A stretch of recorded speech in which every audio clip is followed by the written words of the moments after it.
Hey, Dan, happy Wednesday. Hey there, we are together. We are together, and Two of I just us. quickly want to apologize for us being late. I had a little audio issue of some kind on my end. So we have it sorted and we can hear each other. And Yes. welcome to the Saratoga Podcast. Hello, everybody. Adam cannot join us today, but he will be back. We probably won't be on next week, but probably the following week. Yes. He is on vacay, and I am personally very jealous. So lots to talk about. It is Valentine's Day, which I wanted to mention, but maybe I'll mention that at the end instead of the beginning, because I feel like we have a couple issues that have come up very recently that we should touch on. The first is really quick, but I just saw it and I wanted to talk about it because I think it's not great, which is that there are two Saratoga Springs restaurants seized by the state. And Dan, you were saying that's because they didn't pay their sales tax, correct? I believe it's a tax issue. It was certainly from the state tax department, and I believe it's sales tax. I don't know that for a fact, but there is some press on it. The Gazette, as well as the blog Notes on Napkins, and I'm looking at that right now. Nashville at 39 Phyla has warrants against it totaling 80,000. Holy, that's a lot. And 6 warrants for the district totaling 25,000. And this is not the first time this has happened in Saratoga, and not the first time it's happened anywhere, because the state tax department eventually they simply come and close you. And I believe, Robin, that at least one of those restaurants, if not both, got closed just before Chowderfest. And I think the district was listed as a participant on Chowderfest. Whether they still were able to put it together, I don't know. I doubt it, because they were shut down, not allowed to legally function. So I just don't know. And I was right there, but I probably didn't get that. Yeah, I did get that far up the street, but such a massive crowd on Chowderfest Day. I have no idea if they were serving or not.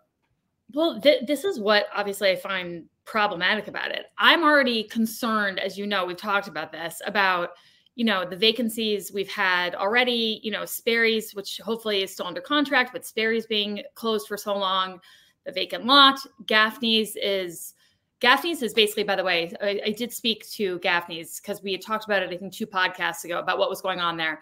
And basically they're still under the same kind of punitive regulations that were put in place by Commissioner Montigno, working with the SLA, where they can't do live music, they can't have a DJ.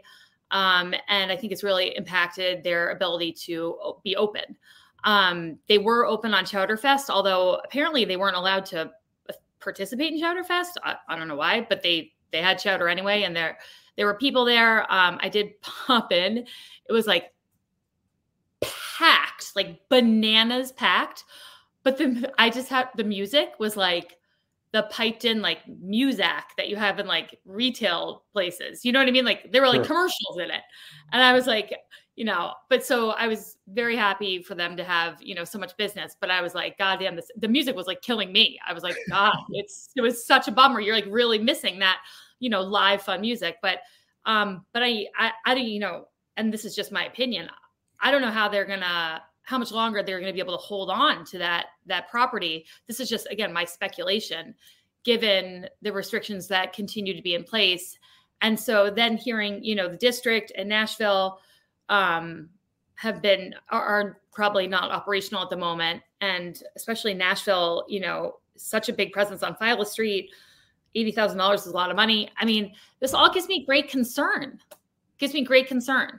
Going back to Gaffney's, God, I hope they got it together by June when the Belmont is here, and there's going to be oodles of money to be made by any establishment that can function.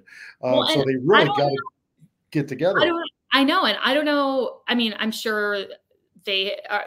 I don't know how they get around or resolve those regulations that were put in place. You know what I mean? I don't know how they deal with it. Obviously, it's probably some kind of legal thing or something with the SLA, but I don't know how they resolve that. But it's been a really long time.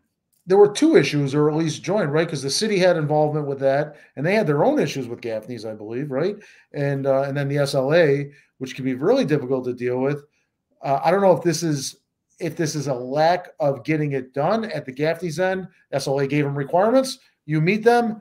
you can open back up full-fledged, or if the SLA just has this hard, strict quasi-suspension, if you will, that doesn't allow them to do things, and there's a time period that has to be served. I don't know. I know. We're going to have to maybe look into that for a future episode, because I find it interesting, such a prominent location, a prominent business, and yet so limited for this long of a time. I know. And I wonder if, I don't know, if I were on the city council, it would certainly be a conversation I'd be having with Gaffney's, if perhaps the city could write a letter saying that they're in good standing now. And, they hope that this is, I don't know, something, to the effect of, we'd like to see them open, they're in good standing, and some kind of positive recommendation maybe would help, but who knows? I just think it's all really concerning. Spring, summer is going to be here before we know it. And people come here for the restaurants and the bars, and it's never a good look to have a single vacancy or a single closed business. And so to have, it seems like not a lot, but there's not, as many restaurants and bars downtown, or restaurants really, as people I think. And these are some big properties. So I don't know, putting good vibes out there for them. Yeah, we'll follow up on this, and maybe we can have a guest on to speak directly to that issue, whether it's one of the owners or somebody from the city or something. I'd like to have some insight into that. Yeah, absolutely. Absolutely. So another issue that's popped up very recently, actually it didn't pop up recently, but legislation is now being proposed for short-term rentals. And the proposed legislation, I think, was just released maybe yesterday, was the first time I saw it. And it's created a bit of a controversy. I know the Daily Gazette, you mentioned, wrote about it. The first thing that caught my attention was that there's going to be $1,000 fee if to get registered with the city to be a short-term rental. And 2 year, that covers 2 years. Yeah. I thought that when I looked at it, it only covered 1 year. It was the fire inspections and whatnot that were covered 2 years. Okay. Yeah. I thought it was a 2 year, $1,000 fee, maybe, but I and I did read that, but I don't have it in front of me at the moment. Yeah. So we're not quite sure on that exact point, but, I was pretty surprised. I mean, that is a lot of money. That's a big fee. And I just thought that, there's so many people who do the 2 weeks or less short-term rental because, you don't have to pay tax on that. And if you have to pay $1,000 to the city just to be able to do that, that's a big chunk of what you're potentially making. And then also, you're going to have to pay. The other thing is that, which is good for safety, but you have to have a fire inspection. So you need to have, smoke alarms, carbon monoxide detectors. I know Commissioner Moran mentioned you need to have an emergency kind of escape plan. So somewhere posted so that people are aware of where the egress is and where the exits are. But that does require scheduling an inspection with the fire department and paying for that inspection. And so that's another, that's going to be another cost. And I know that what I've heard already has not been, very positive about this. There were some other kind of more nuanced restrictions. And tell me if I'm correct in this. I hope I am. For instance, if you have a primary residence out of state and you have a second home here, you cannot rent the second home here. Owner occupied, I believe, is the term they used. Yes. Yeah, it has to be owner occupied. That feels like a litigation magnet to me. That as well as a couple of the other items. And going back to the $1,000, that was a shocking number to me, whether it's 1 year or two. The Gazette editorial almost had it was almost derisive in tone, talking about the fee and saying how businesses are chased out of New York and people are chased out of New York because of taxes and regulation. And up in Saratoga, look at what's going on there. It was a contemptuous kind of editorial, and I was a bit surprised at how harsh they were. But then they went overboard. They actually said, and I'm paraphrasing here, so I think I'll be at least 90% on it, is that we haven't heard about people burning to death up in Saratoga. I'm like, So we wait till somebody burns Yeah, it up. Well, that one was a miss on their part. It was that's actually disgusting. That's a real miss on their part. Like, no. That's my encapsulation of what they said in one line of it, and I think I'm mostly accurate. And it was, I winced when I saw it. I was like, that's gross. Because for me, for me personally, the two most important reasons to actually introduce some kind of regulation with short-term rentals are safety issues, like we just talked about, because you can have someone Airbnb your house that has 3 bedrooms, and it turns out they show up with 12 guys, who are here for like Dave Matthews. And God forbid there's a fire or something happens, there could be a real catastrophic loss of life. And so I've always thought that, that is something that needs to be addressed. The other thing I've always felt needs to be addressed is that there are some neighborhoods that are, zoned residential neighborhoods where you have a house or two that has been turned into a year-round Airbnb, where you just have people constantly cycling through. And I don't think that's fair to the neighborhood, and it's not true to the zoning laws and restrictions that we have in place. And so I think that needs to be addressed. But I know the kind of driving force behind this for the last couple of years has been from the Chamber of Commerce, Discover Saratoga, and the hotel industry, because they've always felt that it's not fair that they're paying occupancy tax and people that are Airbnb are not paying occupancy tax. And I understand what they're saying, I guess, to an extent, but I don't feel that this is the answer. I see your point, and I do understand their point. The hoteliers and so forth, and it's a legitimate point, right? They have so many restrictions, handicap access, the inspections, the fire alarms, everything, and Airbnb owners to a large degree get a free ride. I understand that, but you're right. This just feels like a crowd pleasing overreach. The people that are on streets with a lot of Airbnbs and don't want it, they'll be happy with this. The hoteliers will be happy with this. Now, keep in mind, this is just a proposal. It's just a proposal. But will they be happy? Because you're still not paying an occupancy tax, as far as I'm aware. Perhaps, but it's something, right? And it's pretty significant what is going on here, what is proposed. And it's only a proposal. There is a public hearing on the 20th next week, Tuesday, right? Yeah, I have a problem with that because that's a week that kids are off school. So some people are going to be out of town.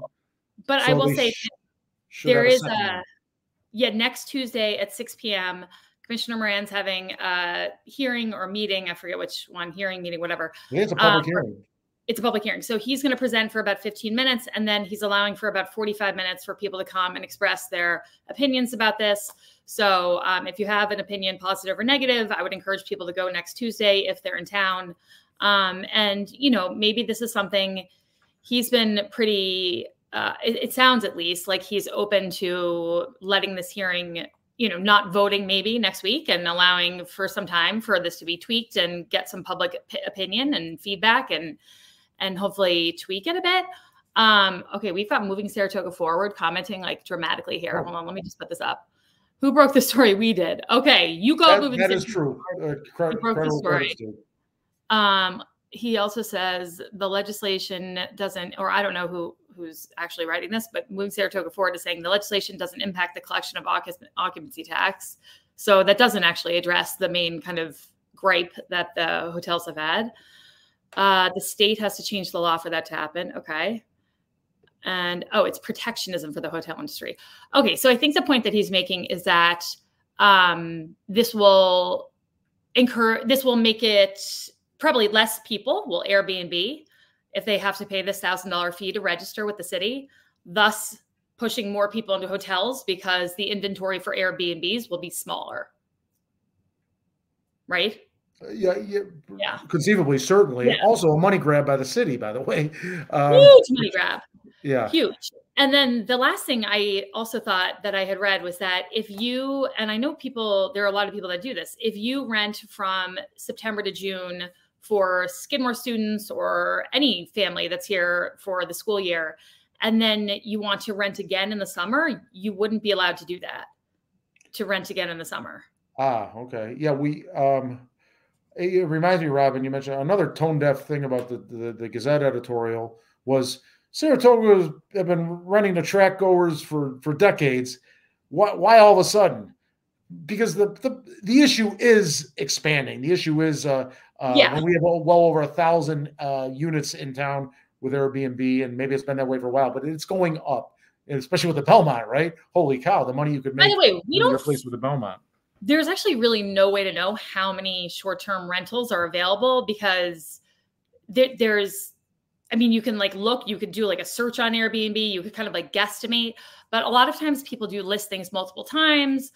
There's corporations listing things. There's people listing things across lots of platforms. There's people who are just going through local brokerages. So there's no way to actually quantify that number, which is the other thing that I think is the challenge that I've always seen here, is that how do you get people to register their short-term rental? Like, how do you enforce this? Yep. And the only mechanism I'm aware of for enforcement is that you hire an outside company who essentially sends people out and, like, I have no other way to say it, like basically spies the neighborhoods and tries to observe who's renting.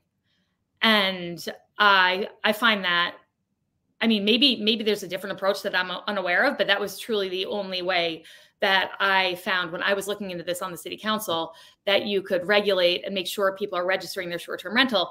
And I just find that approach, you know, contrary to kind of the spirit of this community, you know, to hire a company to have people going out there and trying to eyeball who's renting. So I don't know how that's going to work in terms of enforcement, but I think there are a lot of problems here. And I think it starts with the $1,000 fee. I mean, I think that's, and there's fines on top of that up to $3,000, which the Gazette perhaps appropriately took issue with. But how do you enforce it if you don't have a punitive measure of money? And I know what you said, Robin, that you actually figure this out. But let me step back for a second and just say, I do credit the city for addressing this issue, or trying to, because I think it is a significant issue. The fire concerns, the safety concerns, streets without any knowledge or control of who's doing it. And I got to tell you, and you may have had this experience, I have I'm fortunate enough to live on a nice cul-de-sac, right? And when there are people on my cul-de-sac renting for Airbnb and you realize it, you're like, oh, okay, those are Airbnb people. We don't look our nose down at them or anything like that, but I don't know these people. I've got daughters. Is the 17-year-old kid, is he going to drive up my cul-de-sac like a maniac? Honey, get back from the sidewalk. Get back. Yep. So it changes the tone of a neighborhood. I've only got some during track season. Imagine the streets where half the street has become Airbnb year-round.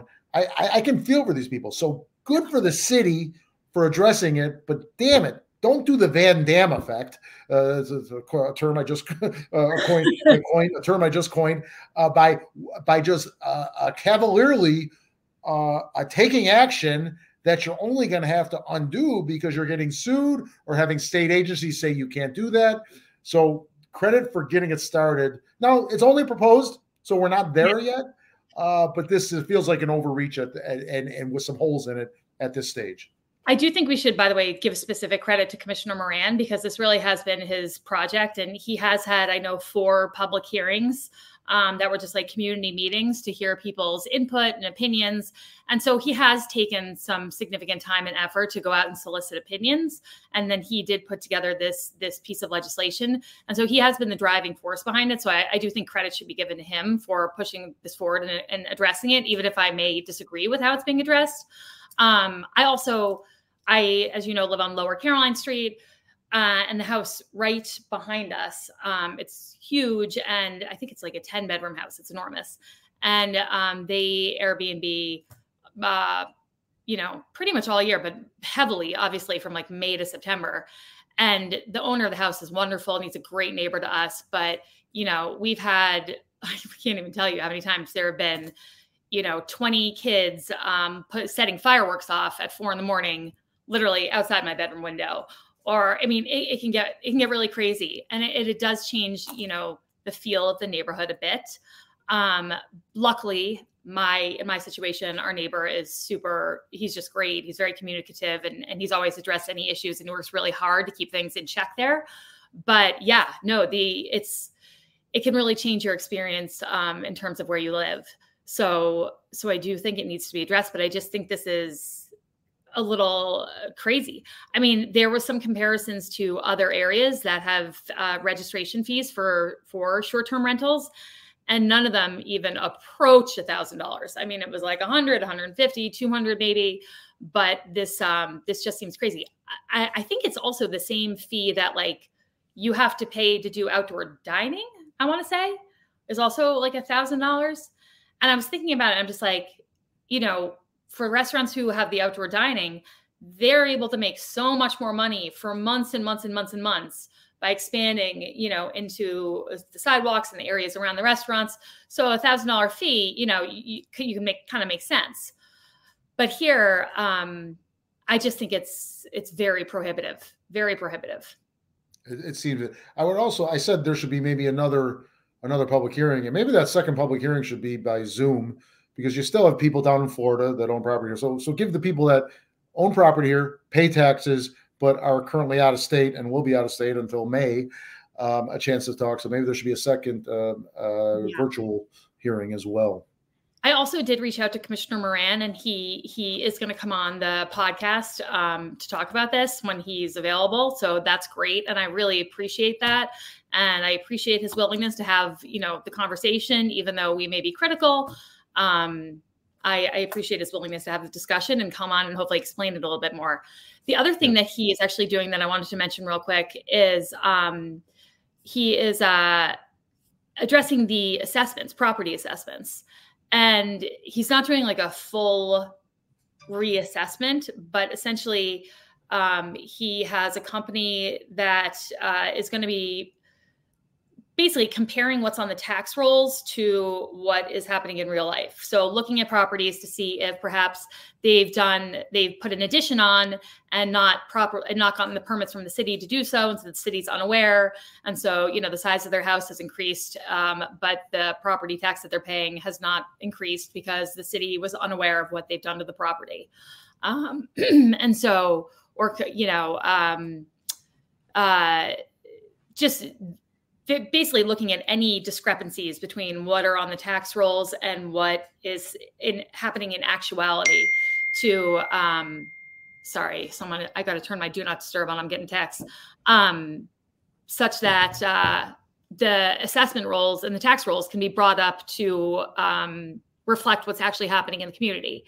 And I do think that's important because the property tax rolls have not gone up, you know, in the way that one would expect. And I do think there probably is a fair amount of discrepancy between what's on the books and what's happening in real life. So I think that's probably a positive thing, the way I'm understanding it. What are your thoughts, Dan? Yeah, I've heard Commissioner Moran talk about that as well. I almost had I think he was talking about even drone checks of these additions and so forth. Which that sounded a little aggressive, but yeah, well, but you know, on one hand, it is. It's a little off-putting. At the same time, is doesn't feel unfair. How else are you going to find out if the guy put an addition out the backyard and so forth and things like that? But I guess my question is, and there's probably a good answer for it. A real quick aside. I criticize Dylan Moran semi-often, but he is a doer. Let me give credit where credit is due. He is a doer. He's action-oriented, and I give him tremendous credit for that on the outdoor dining. He grabs bulls by the horns, runs with them. Sometimes I think perhaps in an improper way, but I still give I tip my hat for a doer. And these are all issues that he campaigned on, and everything he campaigned on, he's checked off on that list. You know, he's delivered on everything he promised in terms of, you know, his action. So I completely agree with you on that. And yeah, so moving Saratoga forward has lots to say here. So hold on, let's pull this up. The city hasn't reassessed since 2003, 2004. Yeah, that I know they have not officially reassessed since then. And the reason, folks, is because the person who's in charge of reassessing is the Commissioner of Accounts, and doing a full city reassessment is so wildly unpopular that people know they're not going to get elected. And it was Stephen Town, who was the Commissioner of Accounts back in 2003, 2004, who did this reassessment and then was not reelected. So it's a really unpopular move from a political standpoint, which is stupid because we are leaving, I think, a lot of money on the table by not having reassessed. And there are people who are paying people who have a house that probably is valued at like $1 million now that are paying property tax off of what it was valued at way back when of like 300,000, That's exactly true. He does make a good point there. And why not do it right? And I know it's monumental. I know it's unpopular. I know it'll be expensive, extremely expensive. It's got to get done. It's got to get done because some houses in the city have increased fivefold in value. Oh, yeah. Some will only have maybe increased threefold since then. Yeah. And I think the current, so we should have a proper allocation of who owes what for taxes. And you know what? I'm probably one that'll get hit hard on a reassessment, and I'm okay with that. It's fair. It's fair. Well, also it affects the what people are paying for their school taxes, and the school tax district is the entire school district, which is Saratoga Springs, Wilton. It's not just the city of Saratoga Springs, and so people who live outside the city are kind of shouldering an unfair burden of that school tax because their assessments are up to date versus what the city is contributing. Sounds like a problem for them. Just kidding, Wilton. Just kidding. Mean. Wilton takes offense.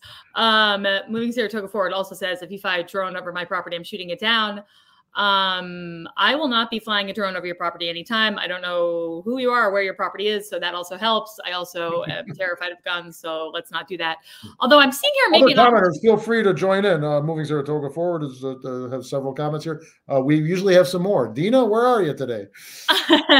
I also am thinking here, if there's drones going up to do this reassessment, situation, maybe they could be doing the short-term rental regulation or enforcement at the same time. Seems like it could go hand in hand, right? A multifunctional drone. Aha, they put an addition on and they have Airbnb guests coming in the door. Exactly. That doesn't look like the family that was living there before. Yeah, totally. So anyway, I wanted to move on quickly because I know we started a little late today and we do have some hard outs. The other kind of controversy that has hit social media is controversies in Saratoga. Robin, I think you misspeak. And this one, for people who don't live here, this just looks so ridiculous. There is a leaf bagging controversy that has hit social media, folks. And that controversy is that, if you live in Saratoga, that the city of Saratoga and the Department of Public Works picks up your leaves. And all you have to do is push your leaves out into the street and they come around and pick them up. And that's a service that people in Saratoga Springs, I'm going to tell you, value more than they value anything else in this entire city. And I will tell you why I know that. When we were in a financial free fall during COVID, desperate free fall, and we were looking at a budget that was going to lay off almost half the fire and police department, one of the things I suggested was suspending the leaf pickup service because it costs almost $1.5 million or something to that effect, as a way to save money in that financial, crisis. And I proposed that. People reacted like I was saying we should all sacrifice our firstborn child. And it was very clear that they would rather have half of the police and fire department gone and still have their leaf pickup. So when I say this is people's they're obsessed with this. So now what happened is that the Department of Public Works went around and put notices on everyone's door that from moving forward, you're going to have to put your leaves and debris in bags, in a container, if you want them to be picked up by the city. Because what they were saying is that the leaves in the street are clogging drains and causing flooding and issues with the drainage. And so this would solve that problem. And I guess I'm not totally equipped to speak on this because I have really no yard and no trees and no leaf problem. But people are online freaking out saying there's no way they're going to be able to do that. They're going to have to buy 50 bags, that this is basically an impossibility. It is not possible for them to bag their leaves, and they're having a meltdown over it. I've not seen those posts, and I respect people's rights to complain, but before we get to that, can we acknowledge this is definitely a first world problem, right? No shit. Exactly. I'm like, can you imagine telling somebody in the Ukraine your biggest complaint in life is you can't pile leaves loosely on the curb? We are a fortunate, blessed, group, right? There are some serious problems in this world, and we face serious problems, all of us. But if that is your major problem in life or in this city, holy cow, you're blessed. So I don't want to belittle anybody, but at the same time, let's put it in perspective. I am with you. And I have also had the privilege of living in some of the wealthiest communities in this country. And I've never lived anywhere where the municipality picked up your leaves. Anywhere. Me neither. So it's a bit of a, but it's a tradition. They created a tradition. Yeah. Good for Jason, Commissioner Golub, for probably knowing he was walking into a minefield. We talked about the reassessment being a minefield. Now reassessment would be 5 times the minefield this is, if not 50. I get that, but this is still. Commissioner Golub. It may have been a gutsy move on his part to do what he thought was right, and he had to know in certain circles it would be unpopular, and it could lose him votes. Can you imagine if you're running against Jason Golub in a year and a half, and you just pick that issue? You might win the election. No more leaf bagging. Yeah. This just made me laugh. Mike, cousin, those communities, your landscapers do it. Yes, you're totally right, Mike. Yes. So, yeah. Point taken. Also, Dina's talking too. Beekman Street rezoning of 3 houses has had multiple public hearings for 3 homes. This should have the same, at least, or not more. Agree. And then she said, if not more, yes. I agree. And I do think there's a willingness to, it sounds at least like there's a willingness to really make an effort to hear from the community and take their feedback into account. So yes, hopefully that will happen. And we will know by next week after this first public meeting. So the leaf bagging. And a lot of people are saying, this is going to be impossible for seniors or people with disabilities. And not to sound totally insensitive, but my first thought was, well, how are those folks getting their leaves? I mean, if they can't put them in bags, I don't know how they're raking all the leaves and getting them to the street. It seems like that would just be a problem from the get-go. No, you put them on a tarp, or you can buy actually a tarp and just pull them. You spread out the tarp or the piece of plastic, and you put them on, and then you pull them. I know very little about this. I also my second thought was, I've got 4 kids. I'm like, maybe the Dalton children need to start a leaf bagging service, like ASAP. It could be some money to be made. Yeah. This fall. You see the comment here? Oh, let's see, Jason. We are updating the policy. Due to the volume of leaves during high leaf season, approximately mid-October to mid-November, leaves and debris can be placed on the curb and piles without bagging during high leaf season only. The exact dates will be provided by DPW in early fall of each year. The remainder of the year, leaves and debris will need to be bagged in accordance with the new policy. Commissioner Golub. Oh, this can continue. Let's see. Wait, hold on. Load more. Oh, hold on. It continues. Which is something. I can't get to the rest of the comment, but well, it's over on the side, Robin. I can read it. Can you read it? Yeah. So you read the first part. I'll see the without bagging during high leaf season only. The exact dates will be provided by DPW in early fall of each year. The remainder of the year, leaves and debris will need to be bagged in accordance with the new policy. These changes will allow DPW to provide debris pickup schedules. Commissioner Golub, you caved. People went boo, and I'm teasing you, sort of. Right after I commend you for having guts, but you know what? Good government adjusts and doesn't dig their heels in. But boy, you're right, Robin. People complain this blew up. Yeah. And you know what? Good for Commissioner Golub. I mean, that's just such a rational, normal response. Like, he saw people were unhappy. He made an adjustment. I think sounds like the totally appropriate adjustment to make. So problem solved. So that was a quickie.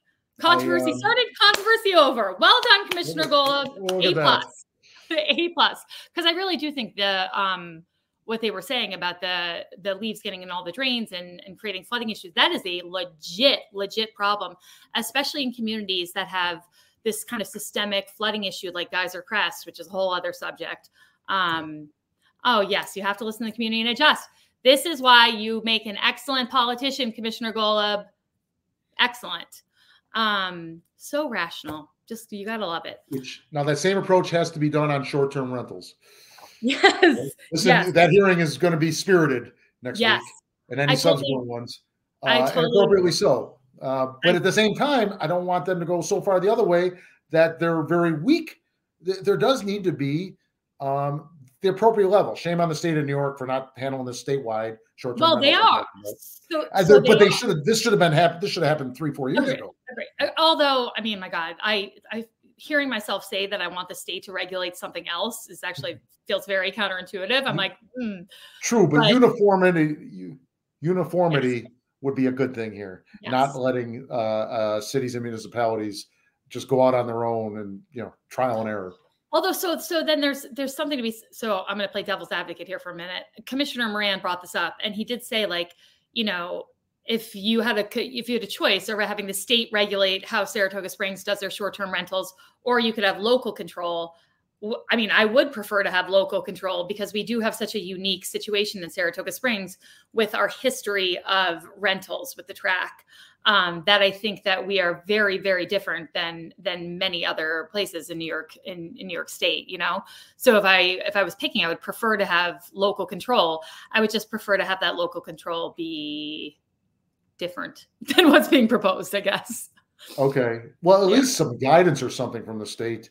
Have them be the floor, perhaps. And if you want to do additional things, here's what's allowed or so forth. How about we have unrestricted Airbnbs as long as you bag your leaves year round? Yeah, perfect. Done.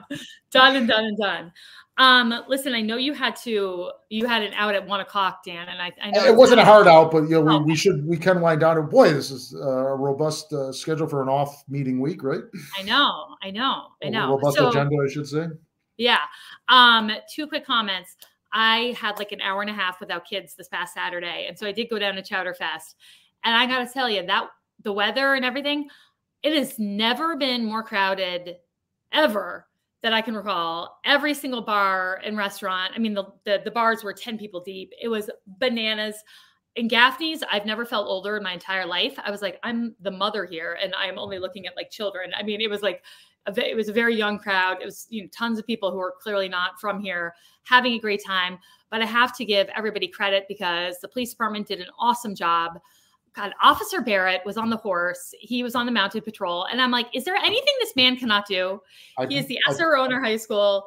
I believe he served chowder that day as well. I mean, he's just like unbelievable. But I actually thought, considering the amount of drinking and considering the size of the crowd, people really kept it together.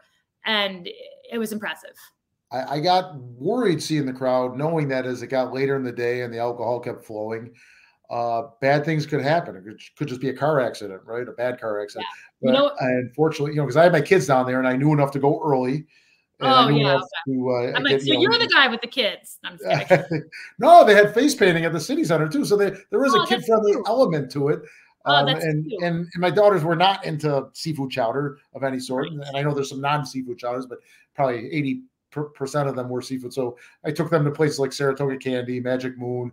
I made it kid-friendly, and I got them out of there before it got really insane. As opposed to the people I saw with strollers on Caroline Street at 2:00 in the afternoon, where I was like, what in God's green earth are you doing?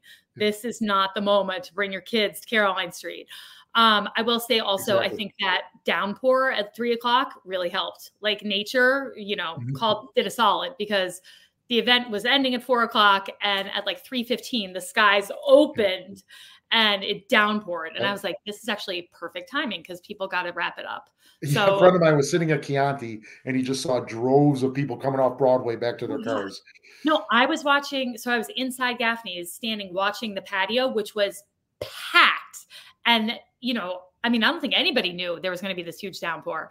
And all of a sudden it was just like, but it was not supposed to come till 4 and it came before 3. Yeah. But the people I was looking at, I don't think they gave 2 shits. They were very, very happy and they weren't feeling any pain because of the rain.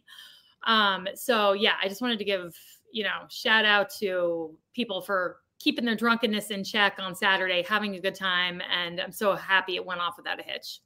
Well stated. Yes. And what a great event, right? How wonderful. Credit to Discover Saratoga, and I'm gonna miss 15 entities that should be acknowledged here, but credit to all the connections of this, including the restaurants and the staff, right? Yeah, I kind of wish, like, I know this sounds really selfish, but I kind of wish we could have like 2 Chowder Fests, like one like the one we had, and then one that's just like locals only, so we could go and actually be able to like taste all the chowders and sit down and eat, and you know what I mean? Like that would be kind of a pre-Chowder Fest. How's that? Yeah, locals only. You used to be able to, I started going to Chowder Fest in when I moved here in like 2008, 2009, and you used to be able to do that. Like the lines weren't that long. You could get through them. You could taste a bunch of chowders. You could go in and there was a table to sit down, and it wasn't as insane as it is now. And I do kind of miss that. So yeah, that's my proposal. Discover Saratoga, Chamber, Commissioner Moran, if you're listening, let's do a secret first Chowder Fest, locals only.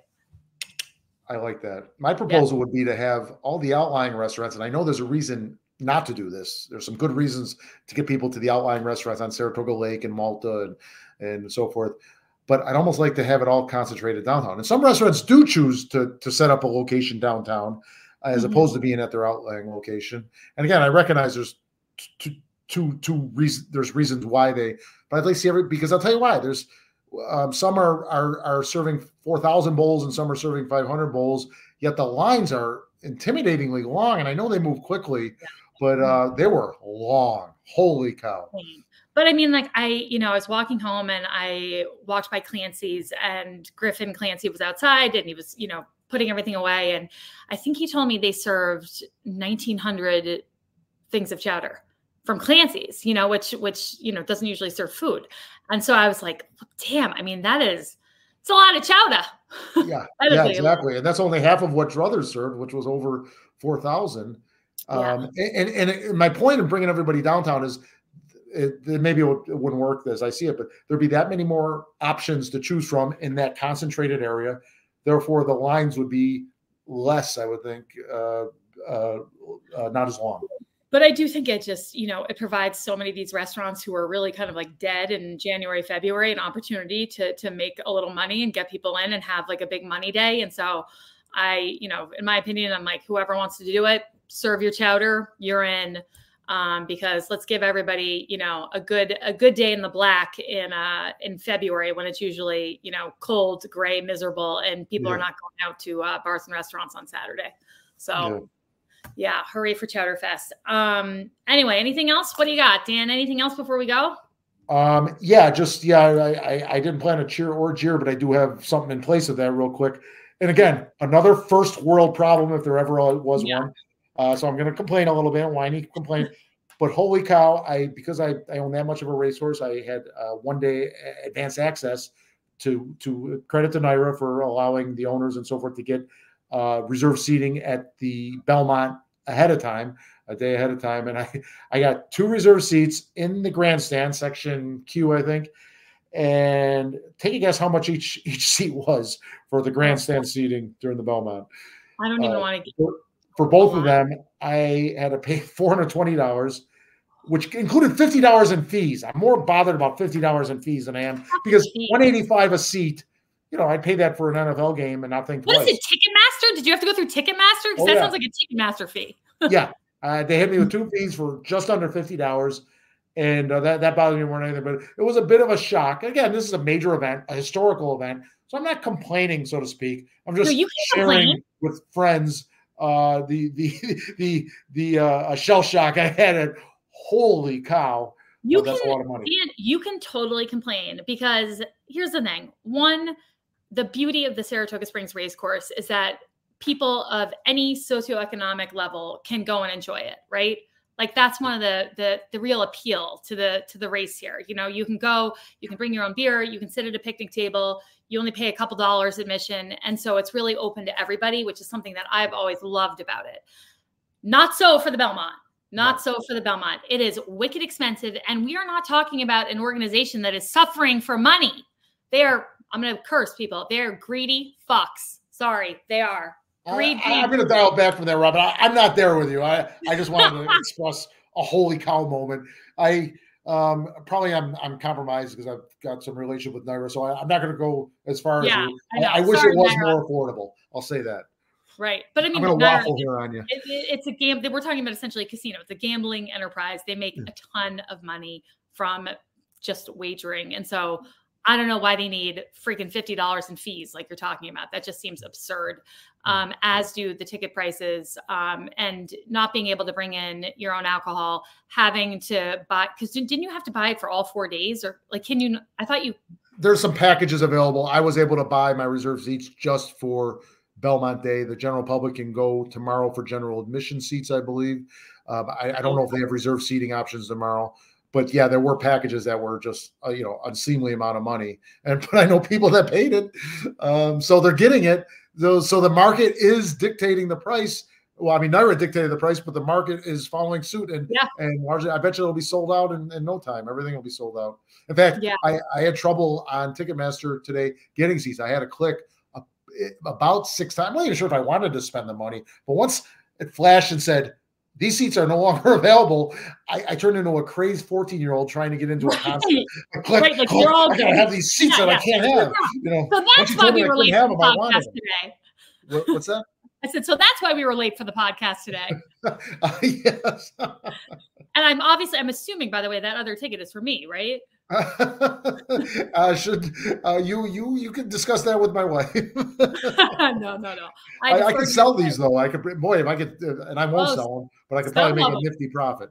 Yeah, totally. You probably could. I bet you that's was driving some of the ticket sales. Sure. There'll be some scalpers, if you will. Yeah.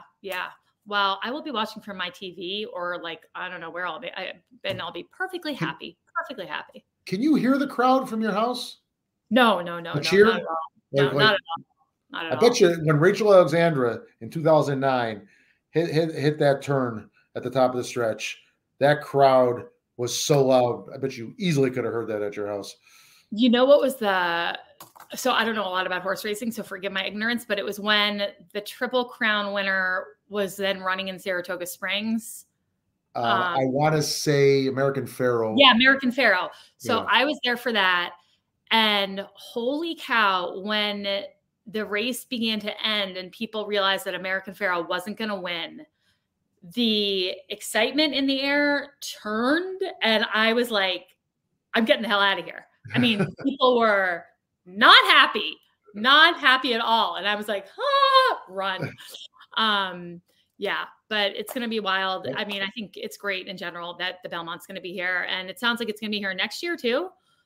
Yeah, and I just had a conversation with someone earlier today. I'm going to predict NYRA in a few years later, because all that cash available, all that money potentially there, and somewhere around 2028, 2029, they're going to say, geez, we got a problem down here at Belmont, so we're going to move it again to Saratoga for a year because, they'll probably make 5 times as much money. So yes, next year, not official, but everybody in the industry says it's happening next year here, 2025 as well. And I predict NYRA will find reasons to bring it back here, periodically anyway. Right. And like you said, they will have so much money. Maybe they won't need to charge fees and exorbitant ticket prices at some point. Yeah, right. It was, I won't say unseemly, but shocking, the amount of money to, I couldn't afford a box. I couldn't afford a table. It's just this is before you lay a single bet. This is before, you have a beer. Although some of them are package deals, but still, it's just, thousands of dollars. I'm going to stick to my original statement, which I won't repeat, but I'm going to stick to my original comments about those prices. I just wanted to add a quick cheer/cheer. And just acknowledge that it's Valentine's Day today. And I think Valentine's Day is a really hard day for a ton of people, whether they're in a relationship or not. I think that people who feel a little lonely, it really exacerbates that. And I just think it's a really tough day for people. So I just want to encourage people to, if you know somebody in your life who, whether they have a relationship or not, if you sense that they're feeling lonely, alone, down today, reach out to them and just, tell them that they're appreciated or loved. And conversely, if you're feeling lonely and sad and isolated because it feels like everybody else is love and you don't, just know that that is, a sentiment shared by so many people. And my suggestion is do the same thing. Think about somebody who, or is involved in your life who, you could reach out to and say something nice to, because making them happy will make you feel happy and will lift your spirits too. So just wanted to kind of like share that about Valentine's Day. Well done. Well done. Thank you, Robin. That was really nice. Of course. Of course. So much love to you, my friend. Much love to you. Much love to Saratoga Springs. And we will be back. I think February 28th is our target return. Yeah, because in some next week, well, I don't know. We'll figure it out. I will be around next week. If I can do some kind of city council recap, I will. But the three of us will be back on the 28th, which is also the Leap of Kindness Day, which is so awesome, which we can talk about later. But it's like such a great day. The 29th is the Leap of Kindness, correct? Oh, the 29th is my bad. Oh, yeah, because that's, okay, that makes sense. Okay. All right. All right. We'll be leading into it. Maybe if we get on to it, we will lead into Leap of Kindness Day. Yeah, absolutely. All right, my friend. Thank you so much. And I will see you soon, and enjoy your vacation next week. Thank you, everybody. Thanks for watching, folks. And thanks for the comments. Yeah. Bye-bye.